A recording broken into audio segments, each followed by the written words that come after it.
എനിക്ക് സൗഖ്യം തന്നു. ദൈവം എനിക്ക് സൗഖ്യം തന്നു.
ജീസസ് വോയിസിൻ്റെ എല്ലാ മാന്യ പ്രേക്ഷകർക്കും ഞങ്ങളുടെ ഹൃദയം നിറഞ്ഞ സ്നേഹവന്ദനത്തെ അറിയിക്കുന്നു. ഓരോ ദിവസവും ഒന്നിലധികം പ്രാവശ്യം ഇതേ ചാനലുകളിൽ ദൈവവചനവുമായി ഞങ്ങൾ എത്തുന്നു. ജനലക്ഷങ്ങൾക്ക് ഈ വചനം ഒരനുഗ്രഹമായി തീർന്നിരിക്കുന്നു. ലോകം മൊത്തം ദൈവത്തിൻ്റെ വചനം പരക്കണമെന്നുള്ളത് ദൈവനിശ്ചയമാണ്. ഒരു ഫാമിലി നിമിത്തമാണ് ഇന്ന് വചനം ജനലക്ഷങ്ങളിലേക്ക് പകരപ്പെടുന്നത്. ആ ഫാമിലിയെ നമ്മളൊന്ന് അനുഗ്രഹിക്കാൻ പോകും. ഞങ്ങളുടെ ദൈവമേ, സ്വർഗസ്ഥ പിതാവേ, ഞങ്ങൾ പ്രാർത്ഥിച്ച് യേശുവിൻ്റെ കരത്തിൽ സമർപ്പിക്കുക. ഇന്ന് വചനം സ്പോൺസർ ചെയ്ത ഫാമിലിയെ കരത്തിലേൽപ്പിക്കുന്നു. സ്വർഗം ഇറങ്ങി വരണം. അവർ ലൈഫിൽ ഇന്ന് വരെ ഉണ്ടാകാത്തൊരു ബ്രേക്ക് ത്രൂ ദൈവം കൽപ്പിക്കണം. ഇന്നത്തെ വചനത്തെ അനുഗ്രഹിക്കണം. പ്രശ്നങ്ങളെ എടുത്തു മാറ്റിയാട്ട് യേശുവിൻ നാമത്തിൽ തന്നെ ആമേൻ. നമുക്ക് പ്രാർത്ഥനയോടെ സമാധാനത്തിൻ്റെ വചനത്തിലേക്ക് പ്രവേശിക്കാം.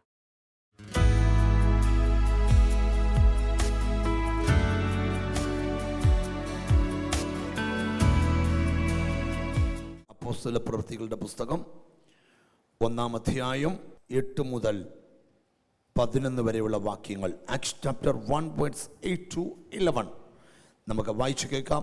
നല്ല അനുഗ്രഹിക്കപ്പെട്ട വചനമാണ്. എന്നാൽ പരിശുദ്ധാത്മാവ് നിങ്ങളുടെ മേൽ വരുമ്പോൾ നിങ്ങൾ ശക്തി ലഭിച്ചിട്ട് യെരുശലേമിലും യഹൂദയിൽ എല്ലായിടത്തും ശമൂര്യയിലും ഭൂമിയുടെ അറ്റത്തോളം എന്റെ സാക്ഷികളാകും എന്ന് പറഞ്ഞു. ഇത് പറഞ്ഞ ശേഷം അവർ കാണുകെ അവൻ ആരോഹണം ചെയ്തു. ഒരു മേഘം അവനെ മൂടിയിട്ട് അവൻ അവരുടെ കാഴ്ചയ്ക്ക് മറഞ്ഞു.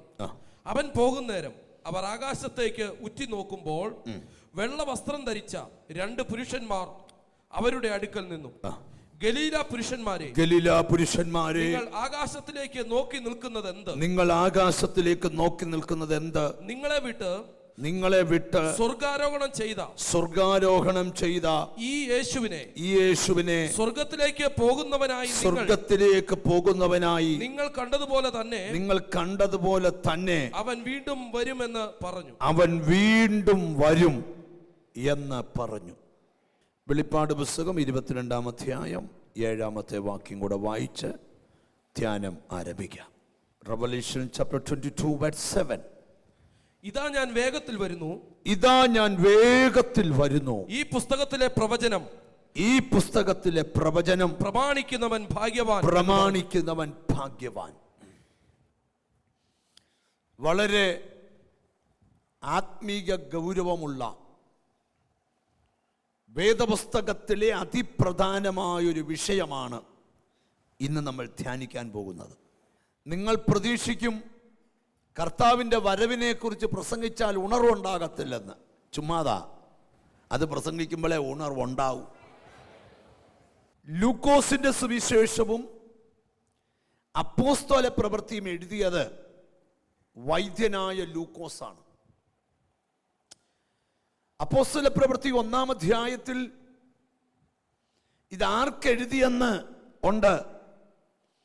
തെയോഫിലോസേ, 1-ാം അധ്യായം 1-ാം വാക്യം തുടങ്ങുന്നത് തെയോഫിലോസേ എന്ന് വിളിച്ചോണ്ട. ലൂക്കോസ് തെയോഫിലോസിന് എഴുതുകയാണ്.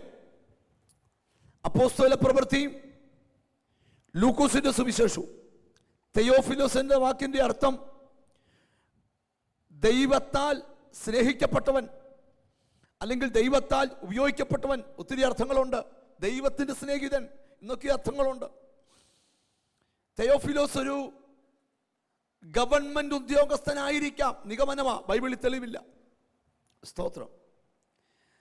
യേശുക്രിസ്തുവിന്റെ ജനനം, യേശുക്രിസ്തുവിന്റെ മരണം, യേശുക്രിസ്തുവിന്റെ ഉയർപ്പ്, യേശുക്രിസ്തുവിന്റെ മടങ്ങിവരവ്, ഇത് വേദപുസ്തകത്തിലെ അതിപ്രധാനമായ സംഭവങ്ങളാണ്. ആമേൻ. നിങ്ങൾക്കറിയാമോ, യേശുവിന് മരിക്കുന്നതിന് മുമ്പേ അറിയായിരുന്നു താൻ കാൽവറിയിൽ മരിക്കുമെന്നും.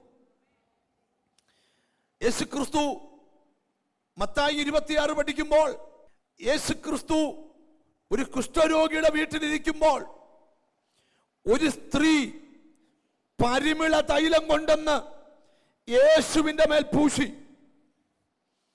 ഉടനെ ഫൈനാൻസിന്റെ ഉത്തരവാദിത്വമുള്ള ശിഷ്യന്മാർ ഒന്നിച്ചു പറഞ്ഞു, ഈ പാഴ്ചെലവ് എന്തിന്? ഇത് വിറ്റ് ദരിദ്രർക്ക് കൊടുക്കണം. സ്തോത്രം. എന്നാ ദരിദ്രരോടുള്ള അനുകമ്പ കൂടിയിട്ടാന്നോ? അല്ല. സ്തോത്രം. എന്തൊക്കെയോ തട്ടിപ്പും വെട്ടിപ്പും കാണിച്ചിട്ട് ഫൈനാൻസ് കുറവുണ്ട്, അതുള്ള ഫണ്ടിലേക്ക് വന്നാൽ കൊള്ളാം. അധ്യായം നിങ്ങൾ പഠിച്ച അങ്ങനെയാ കാണുന്നത്. ഓ സ്തോത്രം. യേശുക്രിസ്തു പിന്നെ പരസ്യമായിട്ട് പറഞ്ഞു, നിങ്ങളിൽ ഒരുത്തൻ എന്നെ കാണിച്ചു കൊടുക്കും. എന്നാൽ കർത്താവ് ഇച്ചിരൂടെ വ്യക്തമാക്കി, എന്റെ കൂടെ കൈ താലത്തിൽ മുക്കുന്നവൻ തന്നെ. ഒരാമയും വരുന്നില്ല. കർത്താവ് വ്യക്തമാക്കുക, നീ തന്നെ എന്നെ കാണിച്ചു കൊടുക്കും. എന്നിട്ട് പറയാ, എന്നെ കാണിച്ചു കൊടുക്കുന്നവന് അയ്യോ കഷ്ടം, അവൻ ജനിക്കാതിരുന്നെങ്കിൽ കൊള്ളായിരുന്നു. മത്തായി എഴുതിയേക്കുക. അതിന്റെ കാരണം എന്താ? അവൻ ഇനി ചെയ്യാൻ പോകുന്ന ഒരു മുഴം കയറ് തൂങ്ങും, കയറ് പൊട്ടും, ഇവൻ താഴെ വീഴും, കൊടല് പൊട്ടും, ഇവൻ മരിച്ചു പോകും. ഇത് കണ്ടേച്ച് പറയാ, ഇവൻ ജനിക്കാതിരിക്കുന്ന ഏറെ നല്ലതായിരുന്നു. എന്നിട്ട് ഇതിനകത്ത് ഒരു വ്യാജം കൂടെ പറയാൻ പണങ്ങരുത്. ഇതൊക്കെ നടക്കുമ്പോൾ യേശു മരിക്കണം എന്നുള്ള ദൈവനിശ്ചയമാ. അതതിന്റെ രണ്ടാം വശം.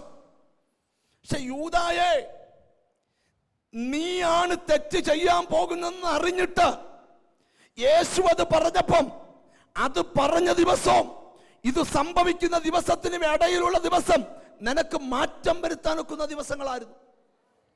ആമേൻ. ഇത് ചെയ്തോണ്ടിരുന്നപ്പം ഇന്ന് ആ അധ്യായം വായിച്ചത് ഞാൻ വായിച്ചപ്പോൾ അവിടെ എഴുതിയേക്കുന്ന ഒരു കാര്യം, സ്തോത്രം, ഇങ്ങനെയാണ്.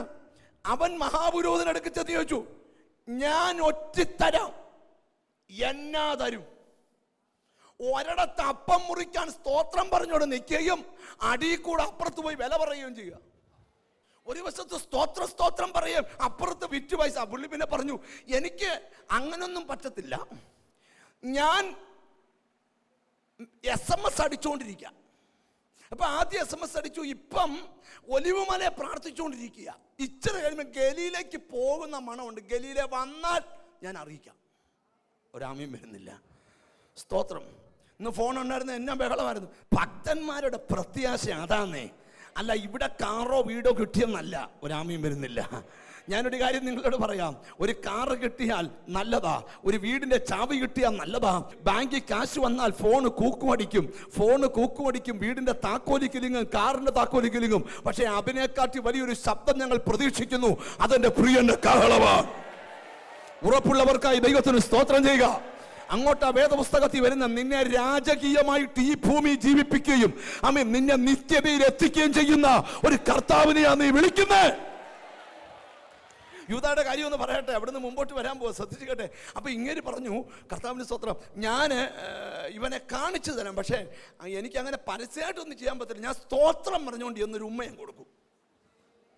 ഒരു ഉമ്മയ്ക്കകത്ത് എന്നൊക്കെ പരിപാടിയാണ്. ഞാൻ കയറി ഉമ്മ കൊടുക്കുമ്പോൾ ഓർത്തോണം, അവനാള് കയറി പിടിച്ചോണം. പറഞ്ഞൊത്തേച്ച് ഇവൻ അപ്പത്തിന് ക്യൂ നിൽക്കുക ഇങ്ങനെ. ഓ യേശുവേ സ്തോത്രം, 5 അപ്പം പൊക്കി പിടിച്ചപ്പോൾ കർത്താവേ എന്നാ പരിപാടിയാ കർത്താവ് ചെയ്തുകൊണ്ടിരിക്കുന്നു. Glory glory. ഇത് പറയുമ്പോൾ അകത്തൂടെ 30 വെള്ളിക്കാശ് വാങ്ങിച്ച് പോക്കറ്റ് ഇട്ടോണ്ട. മിണ്ടുന്നില്ലല്ലോ. ഒന്നും മിണ്ടുന്നില്ലല്ലോ. അത് ഞാനങ്ങ് വിടുക. കർത്താവിൻ്റെ സഹോദരൻ ചുരുക്കി അങ്ങ് പ്രസംഗിച്ച് അവിടെ വിടുക. കർത്താവിൻ്റെ സഹോദരൻ, യേശു മരിക്കണമെന്നുള്ളത് ദൈവ നിശ്ചയമായിരുന്നു. ക്രിസ്തു കാൽവറിയിൽ മരിച്ചു.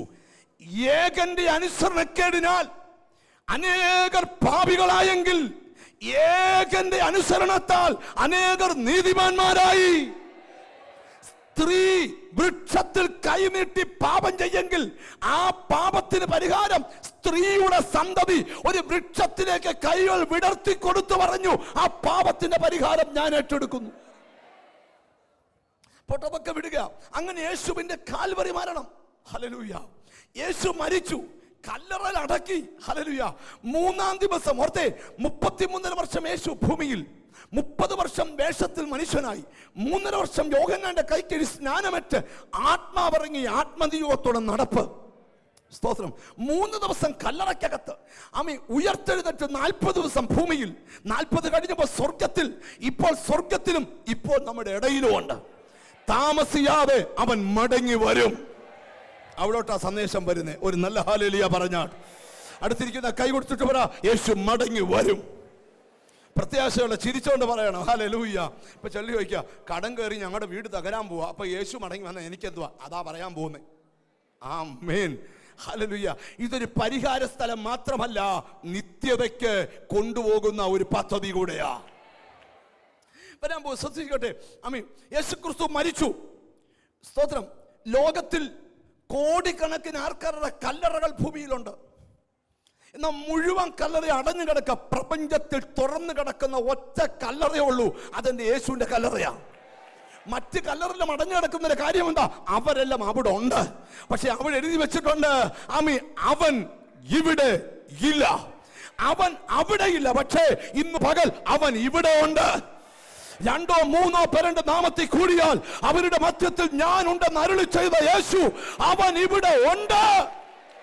വിശ്വസിക്കുന്നവർ നല്ലൊരു ഹല്ലേലൂയ പറഞ്ഞാൽ. ഇനി ഞാൻ ബൈബിളിലോട്ട് കയറാൻ പോകും. ശ്രദ്ധിച്ചേ. യേശു ക്രിസ്തു ഉയർത്തെഴുന്നേറ്റു. ഈ ബൈബിൾ പഠിച്ചാലേ ശിഷ്യന്മാർക്കില്ലാത്ത ഒരു വലിയ ആവേശം മഗ്ദലക്കാരത്തി മറിയയ്ക്ക് ഉണ്ടായിരുന്നു. നോക്കിയേ, ഈ ശിഷ്യന്മാർ ഓടിച്ചെന്നു, കല്ലറയൊക്കെ തുറന്നു കിടക്കുന്ന കണ്ടു. അവർ 4 വഴിക്ക് ഓടി. ഓ, യേശു ഉയർത്തെഴുന്നിട്ട് ഓട്ടോ ഒക്കെ ഒത്തിരി വിവരിക്കാനുണ്ട്. പക്ഷേ ഇവിടെ നോക്കിയേ, ഒരു സ്ത്രീ പോകാതെ കല്ലറയ്ക്ക് നിൽക്കുക. നമുക്ക് വായിക്കാം, ബൈബിളിൽ നിന്നൊരു ഭാഗം നമുക്ക് വായിക്കാം. യോഹന്നാന്റെ സുവിശേഷം എടുത്തേ, 20-ാം അധ്യായം 11 മുതലേ അങ്ങ് വായിച്ചു, അതായിരിക്കും നല്ലേ. എന്നാൽ മറിയ കല്ലറയ്ക്കൽ പുറത്ത് കരഞ്ഞുകൊണ്ട് നിന്നു. കരയുന്നതിനിടയിൽ അവൾ കല്ലറയിൽ കുനിഞ്ഞു നോക്കി. യേശുവിന്റെ ശരീരം കിടന്നിരുന്ന ഇടത്ത് വെള്ള വസ്ത്രം ധരിച്ച 2 ദൂതന്മാർ, ഒരുത്തൻ തലയ്ക്കലും ഒരുത്തൻ കാൽക്കലും ഇരിക്കുന്നത് കണ്ടു. അവർ അവളോട്, സ്ത്രീയെ, നീ കരയുന്നത് എന്ത് എന്ന് ചോദിച്ചു. എന്റെ കർത്താവിനെ എടുത്തുകൊണ്ടുപോയി അവനെ എവിടെ വെച്ചു എന്ന് ഞാൻ അറിയുന്നില്ല എന്ന് അവൾ അവരോട് പറഞ്ഞു. ഇത് പറഞ്ഞിട്ട് അവൾ പിന്നോക്കം തിരിഞ്ഞു. യേശു നിൽക്കുന്നത് കണ്ടു. യേശു എന്ന് അറിഞ്ഞില്ല താനും. നോക്കിയേ, അവള് കല്ലറയ്ക്ക് വന്നിക്ക്, അവള് പോകാൻ തയ്യാറല്ല. അവക്ക് അറിയേണ്ടത് യേശുവിനെ അവക്ക് കാണണം. 7 ഭൂതങ്ങളാൽ ബന്ധിക്കപ്പെട്ടവരുടെ ഭൂതത്തെ യേശു അഴിച്ചുവിട്ടു. എന്നിട്ട് പറയുക, അവളെ അവിടുന്ന് പോകാൻ നിൽക്കുക. തോട്ടക്കാരനാന്ന് വിചാരിച്ച് പറയാ, അവനെ എവിടെ എടുത്തോണ്ട് പോയേ എന്ന് പറ, ഞാൻ അവനെ എടുത്തോണ്ട് പൊക്കോളാം. ആമേൻ, ആമേൻ, ആമീൻ. മർക്കോസി വായിക്കുന്ന ഒരു ഭാഗമുണ്ട്. ദൈവത്തിന് സ്തോത്രം. ആമീൻ. കാണാൻ കൊതിച്ചവരുടെ മുമ്പിൽ ആദ്യമായി അവൻ പ്രത്യക്ഷമായി. ഒരാമീൻ പറഞ്ഞാട്ട്. ഇവിടെ നിന്നോണ്ട് ഒരു ദൂത് ഞാൻ പറയുക, നിന്റെ മനസ്സിന്റെ കൊതി അറിഞ്ഞ ദൈവം നിനക്ക് മുമ്പിൽ വെളിപ്പെടുമേ. ഈ ദിവസങ്ങളിൽ നിന്റെ ഹൃദയത്തിന്റെ ആഗ്രഹത്തെ എന്റെ കർത്താവ് നിനക്ക് സാധിപ്പിച്ചു തരട്ടെ. നീ ആഗ്രഹിക്കുന്ന പലതും നിന്റെ മുമ്പിൽ ദൈവം കൊണ്ടു തരട്ടെ. അത് മനസ്സിലാക്കുന്നവർക്കായി ദൈവത്തിന് സ്തോത്രം ചെയ്യുകയാ. എനിക്ക് പരിശുദ്ധാത്മാവ് ഒരു കാര്യം മനസ്സിലാക്കുന്നു, നീ ആഗ്രഹിച്ച പലതും ഈ ദിവസങ്ങളിൽ നിന്റെ മുമ്പിൽ ദൈവം കൊണ്ടുതരും. അപ്പൊ യേശു 40 നാൾ ശിഷ്യന്മാർക്ക്, ഹല്ലേലൂയ, ദൈവത്തിന് സ്തോത്രം, പല സ്ഥലത്ത് വെച്ച് പ്രത്യക്ഷമായി. എന്നിട്ട് യേശു പറയുക, ഞാൻ പോവാ, എന്നോട് കേട്ട വാഗ്ദത്തത്തിനായി നിങ്ങൾ കാത്തിരിക്കണം. ഒരാമയും വരുന്നില്ല. ഇനി മെസ്സേജ് തുടങ്ങുക. 8-ാം വാക്യം, പരിശുദ്ധാത്മാവ് നിങ്ങളുടെ മേൽ വരുമ്പോൾ നിങ്ങൾക്ക് ശക്തി ലഭിക്കും. ഒരു നല്ല ഹല്ലേലൂയ പറഞ്ഞാൽ. എന്നിട്ട് അടുത്ത വാക്യം ശ്രദ്ധിച്ചു കേട്ടെ. പരിശുദ്ധാത്മാവ് നിങ്ങളുടെ മേൽ വരുമ്പോൾ, എന്നാൽ പരിശുദ്ധാത്മാവ് നിങ്ങളുടെ മേൽ വരുമ്പോൾ നിങ്ങൾ ശക്തി ലഭിച്ചിട്ട് യെരൂശലേമിലും യഹൂദയിലെല്ലായിടവും ശമര്യയിലും ഭൂമിയുടെ അറ്റത്തോളം. അവിടെ ഒരു വാക്യം ശ്രദ്ധിച്ച, ഭൂമിയുടെ അറ്റം വരെ. നല്ലൊരു ആമീൻ ഇപ്പൊ പറയണം. എനിക്ക് ദൈവാത്മാവിന്റെ പ്രവചനം പറയാൻ ദൈവം എന്നോട് പറഞ്ഞ പ്രവചനം ഇങ്ങനെ, നിന്റെ ഭാവിക്ക് ആര് ബൗണ്ടറി വെച്ചോ അതിന്ന് പൊട്ടണം. വിശ്വസിക്കുന്നവരൊന്ന് ചാമി പറഞ്ഞാട്ട്, നിന്നെ ഒരു ദേശം കൊണ്ട് ഒതുങ്ങാൻ ദൈവം അനുവദിക്കത്തില്ല. ആരോടൊക്കെയോ ദൈവാത്മാവ് പറയുന്നു, നിന്നെ ഭൂമിയുടെ അറ്റം വരെ. വിശ്വസിക്കുന്നവരൊന്ന് ചാമിയും പറയണം. വിശ്വസിക്കുന്നവരൊന്ന് ചാമിയും പറയണം. എനിക്കറിയത്തില്ല, പരിശുദ്ധാത്മാവ് പറയുക, ഇതുവരെ ചെയ്യാത്ത ചില കാര്യങ്ങൾ ഇതിനകത്ത് സംഭവിക്കാൻ പോകുകയാ. ഇങ്ങോട്ട് നോക്കിയേ, നിന്റെ സ്ഥിതി മാറാൻ നിന്റെ വിദ്യാഭ്യാസവും നിന്റെ കഴിവും സൗന്ദര്യവും ഒന്നും വേണ്ട. പരിശുദ്ധാത്മാവ് നിന്റെ മേൽ വന്നാൽ മതി. ഒരാമീൻ പറഞ്ഞാട്ട്. ആരോടൊക്കെയോ ദൈവം പറയുക, ചിലരെയൊക്കെ ദൈവം വിശ്വസിക്കാൻ പറ്റാത്തിടത്തേക്ക് ദൈവം കൊണ്ടുപോവുക. നിനക്ക് ആരൊക്കെയോ വരച്ച അതിരുകളെല്ലാം പൊട്ടാൻ പോകുക. അത് വിശ്വാസത്തെ കാണുന്നവർ ഒന്ന് ചാമീൻ പറഞ്ഞാട്ട്. നിന്റെ ഭാവി തകരാൻ പോവല്ല. നിന്നെ ആർക്കും തളച്ചിടാൻ പറ്റത്തില്ല. യേശുവിന്റെ ആത്മാവ് പറയുന്നു, വിശ്വസിക്കാൻ പറ്റാത്തവ. ശിഷ്യന്മാരോട് പറയാ, നിങ്ങൾ പരിശുദ്ധാത്മാവ് നിങ്ങളുടെ മേൽ വരും, അപ്പൊ നിങ്ങൾക്ക് ശക്തി ലഭിക്കും. എന്താ ഈ ശക്തിയുടെ രഹസ്യം? നിങ്ങൾ ഇവിടുന്ന് മുന്നോട്ട് പോകുമ്പോൾ മന്ത്രവാദികൾ നിങ്ങൾക്കെതിരെ വരും. അവിടെ നിങ്ങളുടെ കഴിവല്ല പ്രയോജനപ്പെടേണ്ടത്, ശക്തിയാണ്.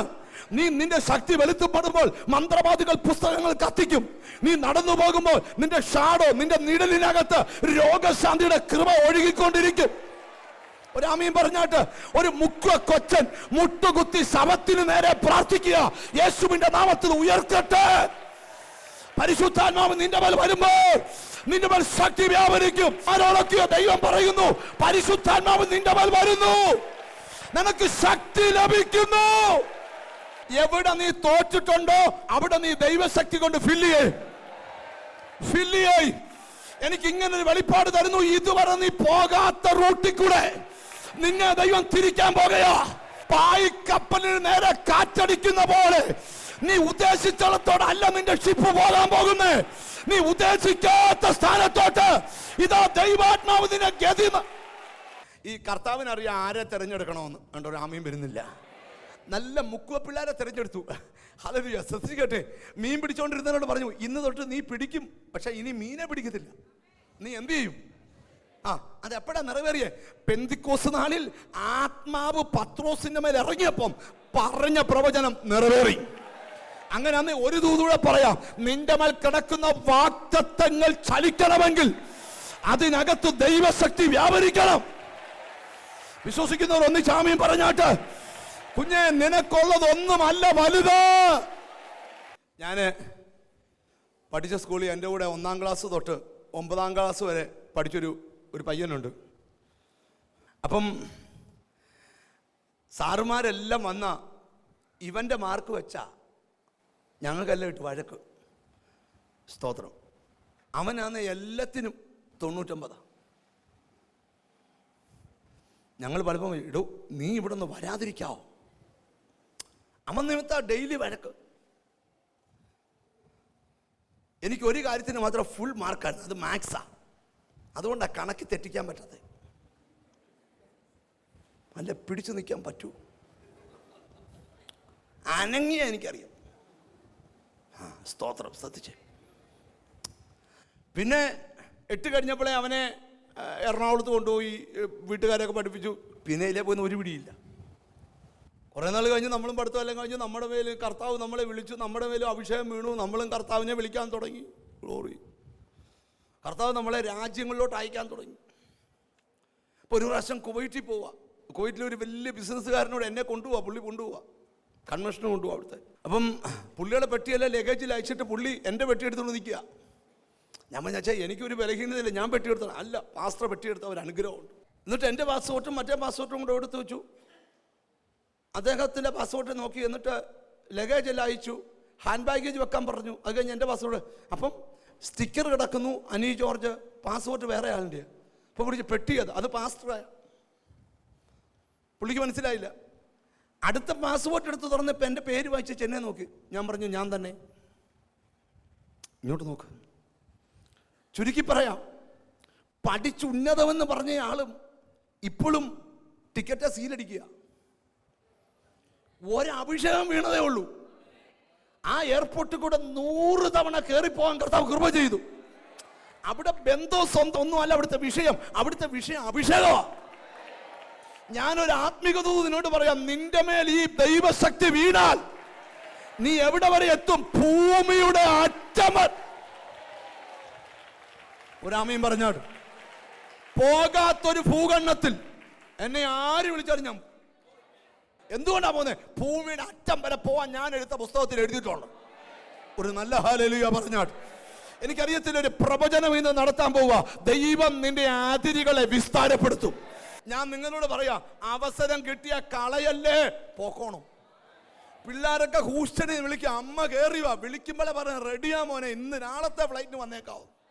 എന്നാ പോകാൻ കാര്യം? അമ്മി കോട്ടയത്തുകാർക്ക് അമേരിക്ക പോകുമ്പോൾ കൊതിയുണ്ടോ? കൊതിയല്ല ബ്രദറെ, വാക്തത്വം ആവശ്യം. ഒരാമയും പറഞ്ഞാട്ട്.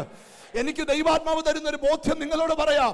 ഈ ദിവസങ്ങളിൽ നിന്റെ കൂടാരത്തിനകത്ത് ചില വാക്തത്വങ്ങൾ നിറവേറും. അത് വിശ്വസിക്കുന്നവർ ഒന്നിച്ച് ആമീൻ പറഞ്ഞാട്ട്. 2016 അവസാനിക്കുന്നതിന് മുമ്പ് നിറവേറേണ്ട ചില വാക്തത്വങ്ങളുണ്ട്. നീ വിശ്വസിക്കുക. ഉയരത്തിലെ ശക്തി. ഒരു മർമ്മം കൂടെ പറയാം. നിന്നെ ഒതുക്കാൻ പലരും നോക്കി. ആമി ഒതുക്കാൻ നോക്കിയവർ ഒതുങ്ങും, അല്ലാതെ നീ ഒതുങ്ങിയില്ല. അതിന്റെ കാരണം നിന്റെ മിടുക്കല്ല, നിന്റെ മേൽ വ്യാപരിക്കുന്ന അഭിഷേകമാ.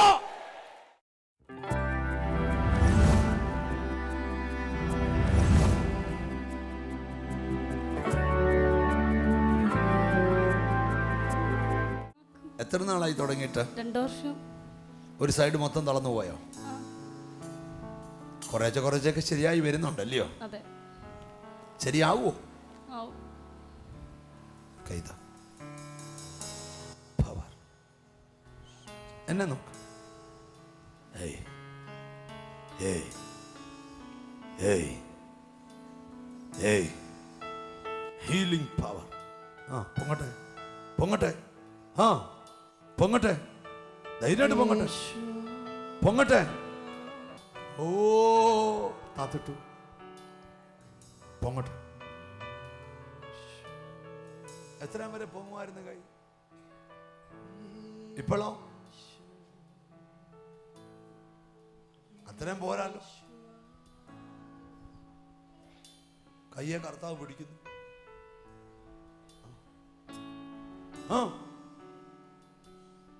സൗഖ്യം. Healing power. പൊങ്ങട്ട് മോളെ കൈ.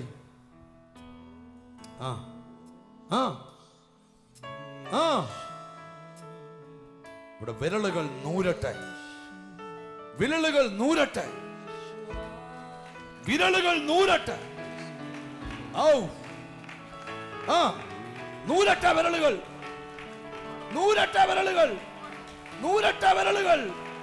നൂരട്ടെ വിരലുകൾ. നൂരട്ടെ വിരലുകൾ. യെസ്. ഇപ്പൊ നൂന്നോ?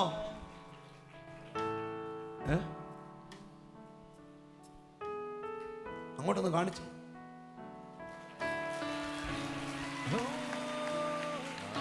ചുരുണ്ട് കൂടിയിരുന്ന കയ്യ ദൈവം നോക്കുക. ഒന്ന് പൊക്കി കാണിച്ചേ. പൊങ്ങട്ടെ പൊങ്ങട്ടെ. താത്തിട്ടാണ്. യേശുവേ, എനിക്കറിയാം യേശു നിന്നെ തൊടുക. ഹീലിംഗ് പവർ യേശുവിൻ നാമത്തിൽ തന്നെ. ഇപ്പോൾ കേട്ട വചന നിമിത്തം നിങ്ങളിൽ ദൈവത്തിന്റെ സമാധാനം നിലനിൽക്കട്ടെ. എനിക്കറിയാം ചില വീടുകൾക്കകത്ത് ഇന്നത്തെ വചനം സമാധാനത്തിന്റെ വിത്ത് വിതച്ചിട്ടുണ്ട്. കണ്ണുനീരോടെ വിതച്ചാൽ ആർപ്പോടെ കൊയ്യും. നിന്റെ ഗതികേടുകൾ കരുതി വരാൻ പോകും. മല പോലെ നിന്ന പ്രശ്നത്തെ മഞ്ഞുപോലെ ഉരുക്കി മാറ്റി നിന്നെ അനുഗ്രഹ സമൃദ്ധിയിലേക്ക് ദൈവം കൊണ്ടുവരാൻ പോകും. ആ ഹൃദയ സന്തോഷത്തോടെ ആ കൈകൾ രണ്ടും മലർത്തി കർത്താവിൻ്റെ അടുക്കൽ നിന്ന് പിടിച്ച്, ഇസ്രായേലിന് മന്ന പൊഴിച്ച ദൈവം നിൻ്റെ കൈകൾ അനുഗ്രഹത്തെ പൊഴിക്കട്ടെ. ഞങ്ങളുടെ യേശുവേ, എന്നോട് ചേർന്ന് പ്രാർത്ഥിക്കുന്ന ജനത്തിനു വേണ്ടി പ്രാർത്ഥിക്കുന്നു. സ്വർഗത്തിലെ ദൈവത്തിൻ്റെ നീതിയുള്ള കരം ഈ ജനത്തിന്മേൽ വെളിപ്പെടണം. ഇന്നുവരെയും ഇവരുടെ ലൈഫിൽ കണ്ടിട്ടില്ലാത്ത ഒരു വലിയ ബ്രേക്ക് ത്രൂ ഇവരുടെ ലൈഫിൽ ഉണ്ടാകട്ടെന്ന് പ്രാർത്ഥിക്കുന്നു. രോഗങ്ങൾ മാറിപ്പോകട്ടെ, പ്രതിസന്ധികൾ അഴിഞ്ഞു പോകട്ടെ, അത്ഭുതങ്ങൾ വെളിപ്പെട്ടു തുടങ്ങട്ടെ. യേശു ക്രിസ്തുവിൻ അധികാരമുള്ള നാമത്തിൽ പ്രാർത്ഥിച്ചവരെ അനുഗ്രഹിക്കുന്നു. യേശുവിൻ നാമത്തിൽ തന്നെ ആമേൻ. നിങ്ങൾ ദൈവത്തിന് മുമ്പിൽ കൈ മലർത്തി പിടിച്ചപ്പോൾ ദൈവം നിങ്ങൾക്ക് ഉയരത്തിൽ നിന്ന് മഴയിൽ ആലിപ്പഴങ്ങൾ പൊയ്യുന്ന പോലെ, സ്വർഗത്തിൽ നിന്ന് ഇസ്രായേലിന് മന്ന പൊഴിച്ച പോലെ മറുപടിയെ പൊഴിച്ചു തരട്ടെ. നാളെ ഇതേ സമയം നമ്മൾ വീണ്ടും ഒന്നിച്ച് കാണും. ഈ ശുശ്രൂഷ നിങ്ങൾക്ക് അനുഗ്രഹമായിരിക്കട്ടെ. നിങ്ങൾ ദൈവത്തിൻ്റെ രാജ്യം വളർത്തുന്നവരാകട്ടെ. ദൈവനാമം നിങ്ങൾ കൂടെ ഉയർത്തപ്പെടട്ടെ. സകല നാമത്തിലും മേലായ നാമമുള്ള യേശുവിൻ്റെ നാമം നിങ്ങളുടെ മേൽ ഇരിക്കട്ടെ. God bless you.